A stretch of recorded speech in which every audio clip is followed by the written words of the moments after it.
I wonder if our good friends over at Geneva are getting ready for spring training. I gotta tell you, this week is painful. There's no good sports on. We need spring training. Oh, and by the way, if you happen to be in the area and you want a broker or bank, work from your home or the office and looking for a place to move, Geneva's a good group to look into. Look at this banner right over there. So Freddie Mac launched a new resource center for people in the business of houses and people wanting to buy and sell homes. Now, it's good for agents and it's good for your clients, kind of.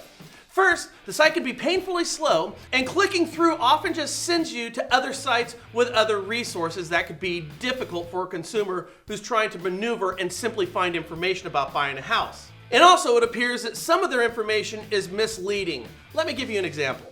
When I clicked on local level programs, information it sent me to was a site about the NALHFA 2016 Dallas Conference. I'm telling you, nothing excites a consumer more than this, and frankly, it's not what they were talking about. So at a consumer level, I'm going to look at this, and then I'm going to go straight back to break.com and start to watch funny videos again, right? However, one concept I did like, though admittedly haven't completely vetted it yet, is their handy new tool link, and that takes you to a site that will check if there's any down payment assistance money available. Now first, I like it because it's easy for anyone to understand with one big old fat button in the middle saying, "Do I approve?" Then the fields are simple enough for anybody to get through in a couple of seconds. And the results come back in seconds. Now, the funds may or may not be available and can send lenders on a wild goose chase running down ineligible programs. So I would recommend that you keep this at an agent or a loan officer level. That way, as you vet local programs, you'll build up an understanding of what is and what isn't available, or what will and what won't work. The thing is though, down payment assistance programs afford an opportunity for helping you close some cash-strapped clients who would otherwise qualify. Now, if you want to check it out, guys, it's kind of cool. The link's down below. The American Action Forum recently completed a study on the effects of Dodd-Frank.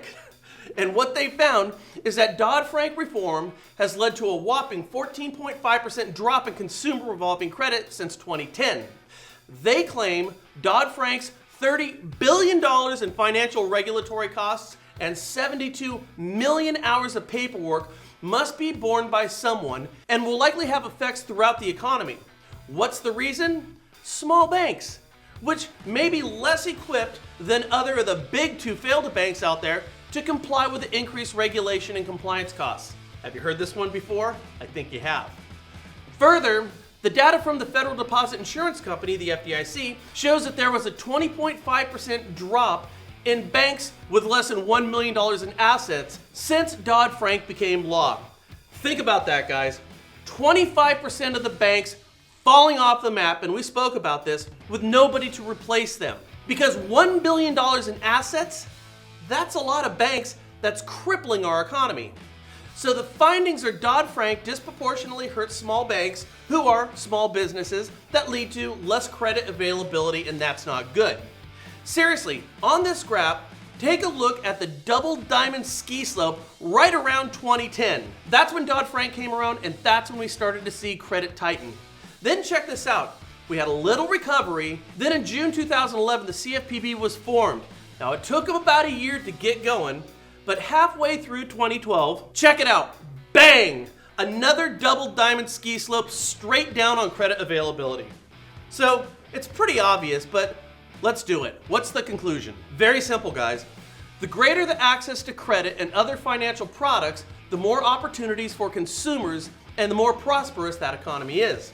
It makes no sense that a financial regulation would restrict financial services in such a way as to hurt both the economy and consumers and citizens it's intended to serve. But that's exactly what Dodd-Frank is doing. Hey man, Frank had to go down to Apple to get his computer worked on, and well, it's gonna take all day, so you just got me. But we'll be back with you on Monday, and make sure that you subscribe right up there in the upper right-hand corner, and forward this on to anybody else you know in the real estate industry who maybe needs a good chuckle every morning. With that said, we'll catch you soon. Enjoy your weekend.